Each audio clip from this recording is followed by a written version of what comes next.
Welcome to another episode of the Plant-Based Jan Adventure Series. It's easy to eat healthy at home. I'm here to show you it can be done on the road too.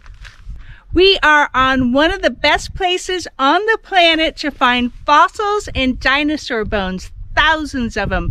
We're on the hunt now.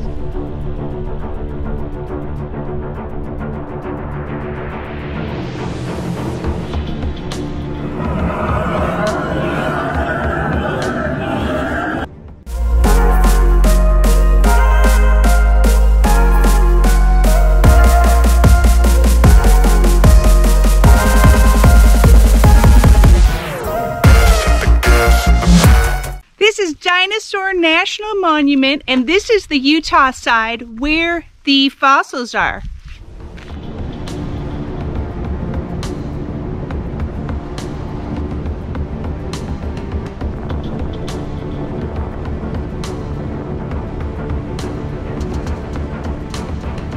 First stop is the Utah side Visitor Center, and behind me is a stegosaurus.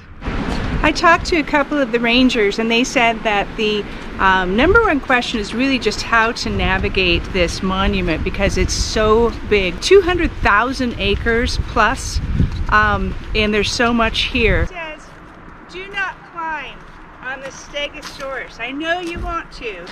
This monument is for kids of all ages.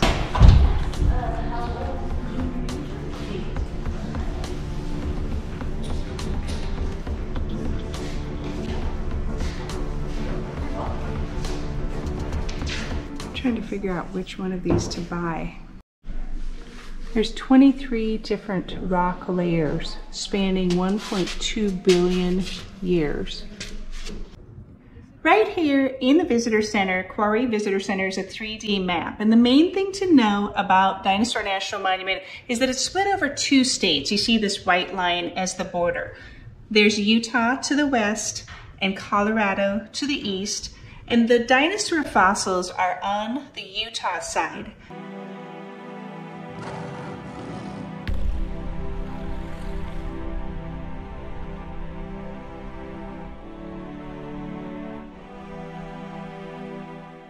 The Colorado side features some of the most spectacular canyon scenery you may have ever seen. That's why I'm doing two different videos for Dinosaur Monument. There's the Utah side, the dinosaur fossils, and that also features petroglyphs, a historic ranch, there's hikes and scenery. And then I'm doing a different video for the Colorado side, and that's where we go off-roading to see these sweeping canyon vistas carved by the Yampa and Green Rivers, along with Echo Park. Today in this video, I'm going to give you some highlights of our tour of the Utah side. Where in the world are all these dinosaur fossils? It's in the United States. The monument straddles the northern borders of Utah and Colorado, with 2/3 of the area in Colorado and about 1/3 of the area in Utah. Utah is where the bones are. Near Vernal, Utah is the main visitor entrance for Utah, and it's called Quarry Visitor Center. Across the border in Colorado is the Canyon Visitor Center, and that's actually nearest the small town of Dinosaur, Colorado. If you called for help, you'd have to try not to laugh when you said your address was like 101 Stegosaurus. Spring and fall are really the best times to visit Dinosaur National Monument because the weather is just fantastic. Right now it's October 11th and it's about 65 degrees. It's going to hit a high of just about 70 degrees. That's it. So it's just perfect for hiking. It's full sun, and there's fewer visitors at this time of year too. First stop is the Utah side Visitor Center, and behind me is a stegosaurus. So that stegosaurus is just a model, a sculpture. We're going to go see the real bones at one of the best places in the world to see fossils. We're headed to Quarry Exhibit Hall.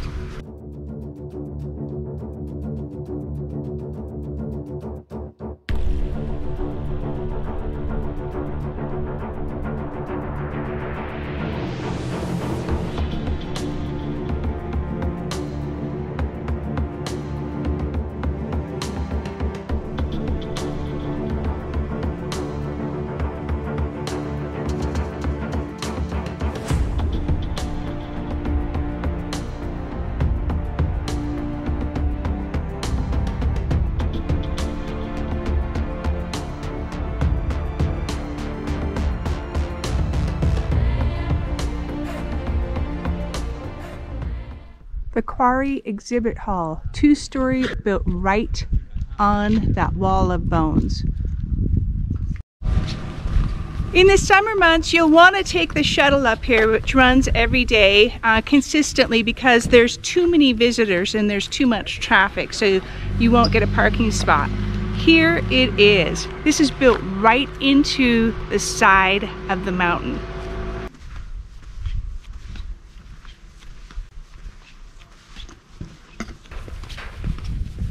The Fossil Discovery Trail is right over here. And here we're going up to check this out. The view from up here is an overview of this whole wall, and you can see so many bones in this rock, real bones. This is the overview up here, and then we'll go downstairs to actually touch them and see them more up close. Look at all of these bones that are in the rock. It's like we're in the dinosaur capital of the world here. Here's kind of a list of where all of the bones went, all the different museums, and you can see there's just a tremendous amount of bones that were found here. This wall in the exhibit hall has about 1,500 bones that are estimated to be 149 million years old. You'll also find cast fossils and skeleton replicas, as well as a graphic mural that details the lifespan of the dinosaurs. It's really an amazing classroom, and the education is ongoing. Even today, paleontologists find new discoveries. For example, a complete skull of an allosaurus was excavated from the Cedar Mountain Formation. The discovery of a complete skull is a real find, and it's very rare because they are made of many tiny, fragile, thin bones that are easily destroyed. In fact, this skull is the only complete sauropod skull found in the Western Hemisphere. Sauropods were plant eaters or herbivores. More on that later. These are like bones that are piled up. And here is the area that they allow you to actually touch the bones, even though there's quite a few bones around in the displays where you can touch them, but this is a fun thing to do. It feels like a rock.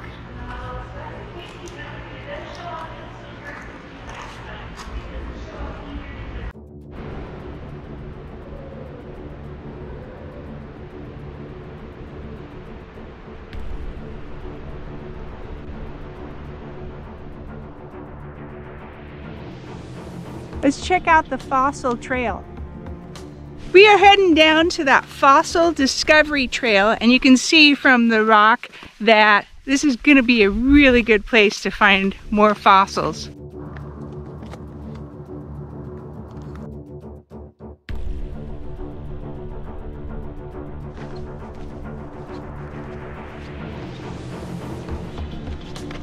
Hard to believe, but 164 million years ago, this was covered in an ocean.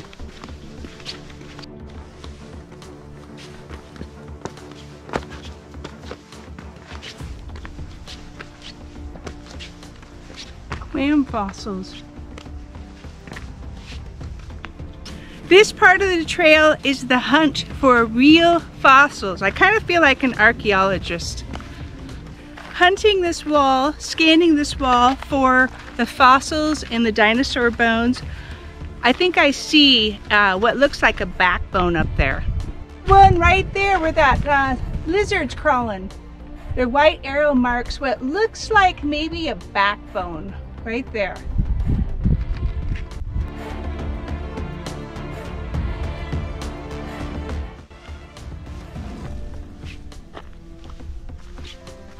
Here's an up-close view of these sand hills, but what kind of look like sand hills in the distance, they're actually like this really crumbly material. See, it's just really fragile. But then they make these big rolling hills.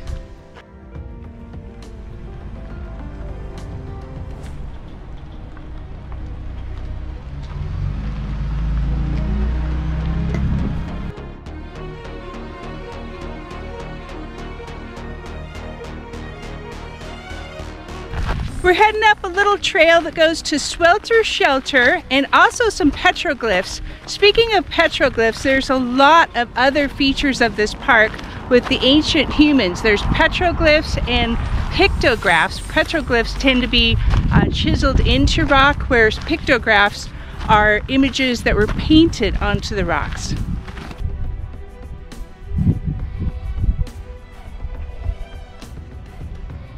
I can see why they need a swelter shelter. This is October. It's only 70 degrees, but that sun is so bright. It gets pretty warm, but this is absolutely perfect hiking weather.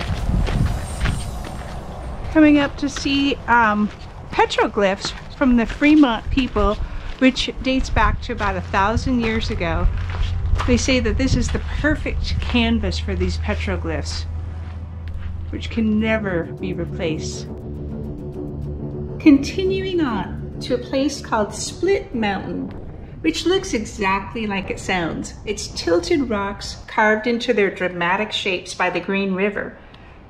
In this area, you'll find the Sound of Silence and Desert Voices trails, along with beautiful campgrounds and a launch pad on the river to set your raft or your kayak to cruise the Green River. And notice the trees, the spectacular change of color in the fall is such a contrast to the red rocks and all of the color around this monument.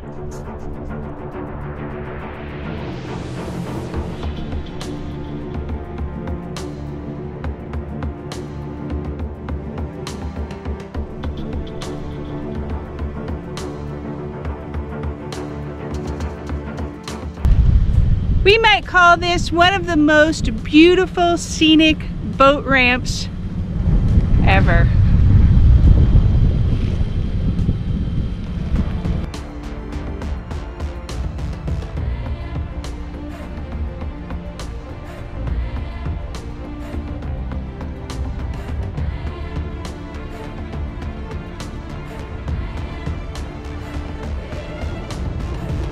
This is a fairly remote area. It's about a 3-hour drive from Salt Lake City and a 4.5-hour drive from Denver.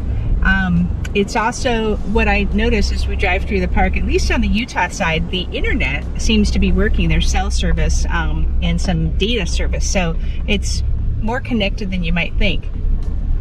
We're headed to the Cub Creek area, and here you'll find incredible view hikes with petroglyphs. Lizard art seems to be the theme here. And this is also the road to the historic Josie Morris Cabin Ranch, and she had at her disposal the Box Canyon and the Hog Canyon trails. Gorgeous trails.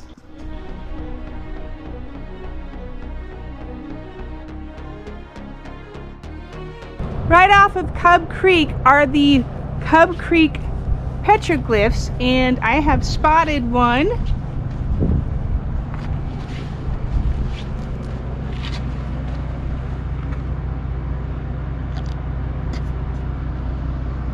There's more up in those rocks. I found about, I'm gonna say 10 works of art, 10 little lizards. That was the theme up here on this great wall. These definitely could be, or could have been, the Rembrandts or the Michelangelos of the Fremont culture. The Ode to Lizards on this wall. And you do see those cute little lizards all over the place.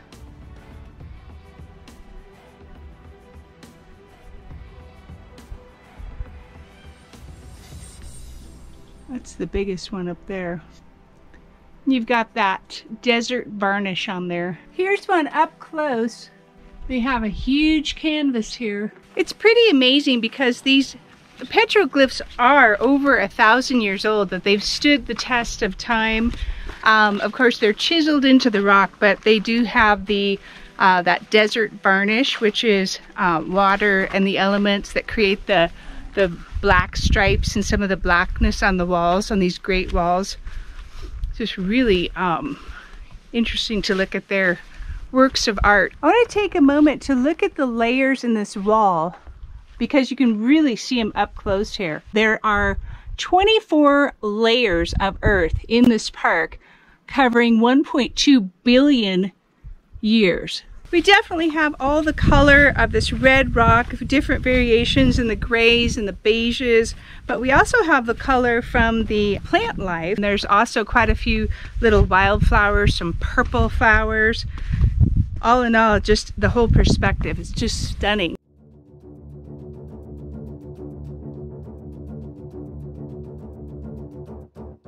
This is the homestead of Josie Mora. She lived here for 50 years. Ending in 1964, all by herself out here. She knew exactly what she wanted, which was to be in this isolation at the entrance of Hog Canyon and Box Canyon. She planted this incredible ranch, I guess you could call it, with all these trees. And she knew what she didn't want. She didn't need electricity. She didn't need husbands. Word has it that she was divorced like 4 times. So let's go check out her cabin and see what she did. Unbelievable that she did all this by hand. Let's take a look inside.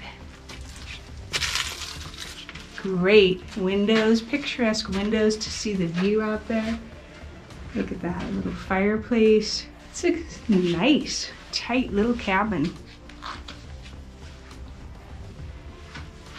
Wow, 3 bedrooms. I mean 3 rooms. This must be like a little bedroom area. Well, it's hard to know because it's all empty now.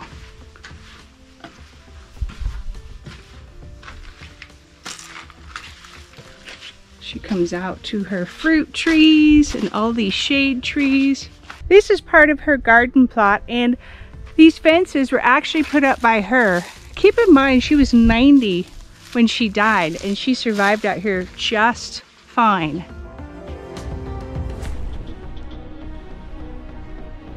Hiking through here, I kind of feel like I'm in another dimension or something. You've got the really soft green and some little creeks and stuff and grasses and the trees, but then you come up against these great huge rocks, and even though it's fairly warm out, it's cool in here.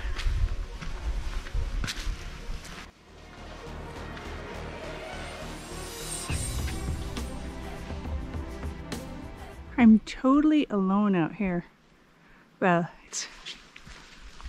look at things. It's unbelievable out here. Oh, soft sand paths. Okay, one sec. Look at this white sand path. Look at this grass in here. The grasses. And then look straight up at that wall.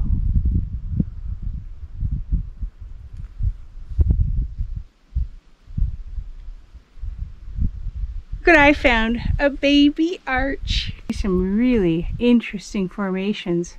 You may wonder why it's not a national park. It really should be. It fits a lot of the criteria for a national park. It's big, it's scenic, they're protecting all the fossils that are there. It just hasn't made it, but it's been proposed many times. It takes an act of congressional approval to turn an entity into a national park, but I think it's definitely should be a national park. Whether it's the next one or not, who knows? Notice my name is Plant-Based Jan and I travel. So my #1 tip is to be prepared. Always bring plenty of delicious food and snacks because you're hiking, you're healthy, and there is none out here a lot of times. Some of these places like way out in national parks and monuments, you can't even get bad food, let alone good food. Here's a super quick dressing that you can pour on baked potatoes, pickles, and celery for a potato salad. That's just one idea. There's lots more. I'm gonna show you how to make it really quick. We're on the road and I was just thinking, I'm gonna show you how to make my ranch dressing. The easiest plant-based ranch dressing ever. 4 ingredients, 1 cup of almond flour, 1 cup of boiling purified water, 2 teaspoons of sea salt, a couple garlic cloves, 4 healthy tablespoons of Italian parsley, vinegar, and that's it.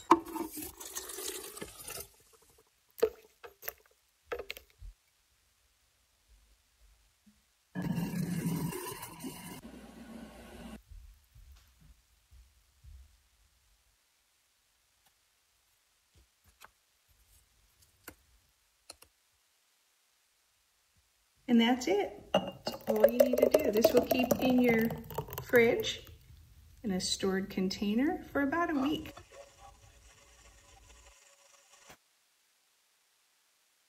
Did I say easy? Thanks so much for coming along the Utah side of Dinosaur National Monument. We're going to do Colorado next. If you like this video, please subscribe. I'd sure appreciate it enough. I wish to give everyone a big plant-based lunch. We'll see you next time.